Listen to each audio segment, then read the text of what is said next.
Bom, retomando então a nossa reflexão sobre a centralidade dos textos para as trocas sociais, vamos falar um pouquinho sobre o que nos caracteriza também como seres humanos a partir do grande filósofo Paulo Freire.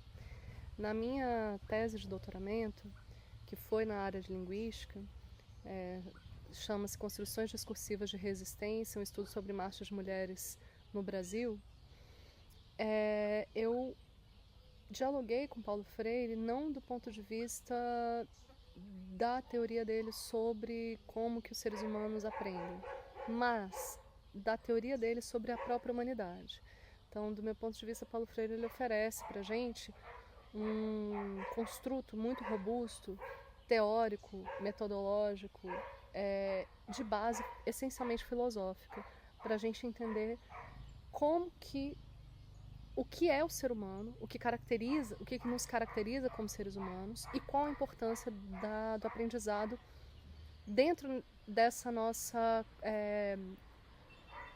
estrutura enquanto seres que são capazes de conhecer, né? Que são capazes de falar sobre o que conhecem. Então, o Paulo Freire ele vai propor para a gente que o que nos caracteriza como seres humanos, o que define a humanidade, é a potência do ser mais.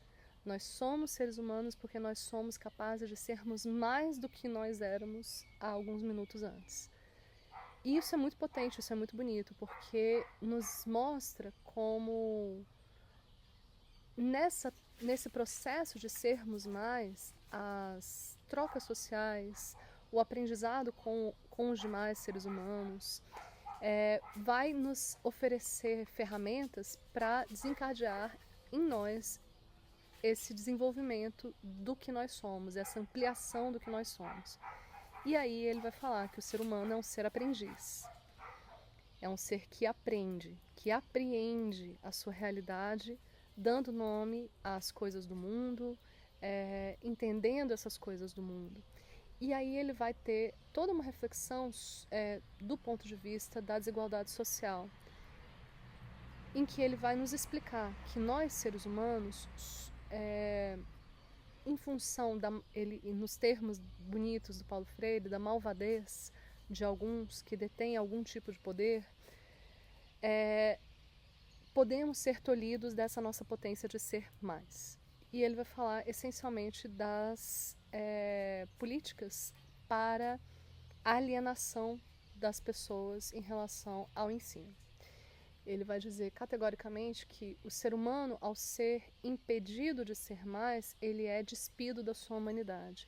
Ele é transformado num ser humano de segunda categoria. Quando a gente pensa no histórico das minorias, e aí eu me coloco como uma das minorias, eu sou uma mulher, como demorou para que nós mulheres pudéssemos acessar espaços de saber? Como demorou para que nós mulheres pudéssemos ser doutoras?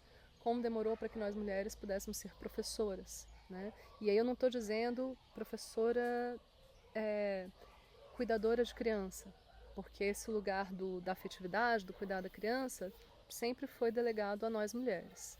Não só dos cuidados das crianças, mas também aos mais velhos. Estou falando professora lato sensu, né? Pedagoga, professora de licenciatura, professora de universidade, enfim. Como demorou para que isso pudesse ocorrer? E o que estava por trás desse nosso não acesso? A nossa alienação, a nossa potência de ser mais. A mesma coisa aconteceu com as comunidades que foram racializadas, sejam elas as comunidades indígenas, sejam elas as comunidades que vieram sequestradas do continente africano. Houve um cerceamento categórico ao que permitia que as pessoas pudessem ser humanas.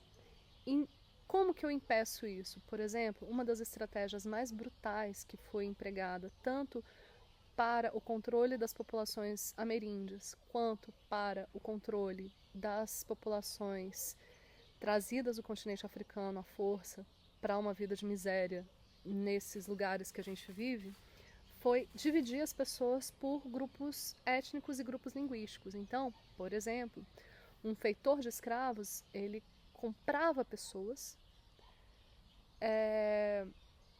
separando as famílias e separando pessoas que pudessem se comunicar, pessoas que compartilhassem a mesma língua.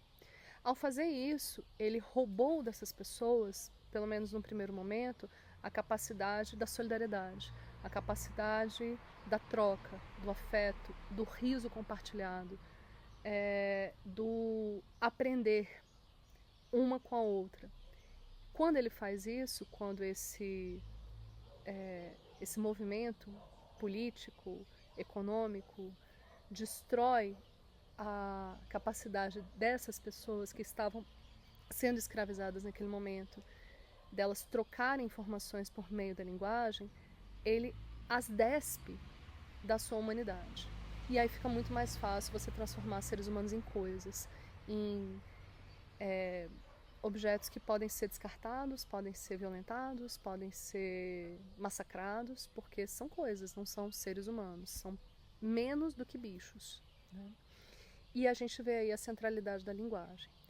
Voltando para o Paulo Freire, então, quando ele diz para a gente que nós somos seres humanos porque nós temos a potência do ser mais, e ele diz, nessa potência do ser mais, o que nos permite ser mais é o fato de nós sermos seres aprendizes, ele está diretamente dialogando com essa reflexão que eu estou trazendo para vocês, de que nós somos capazes de apreender a realidade porque nós desenvolvemos uma ferramenta de compartilhamento social dos nossos conhecimentos, que é a linguagem.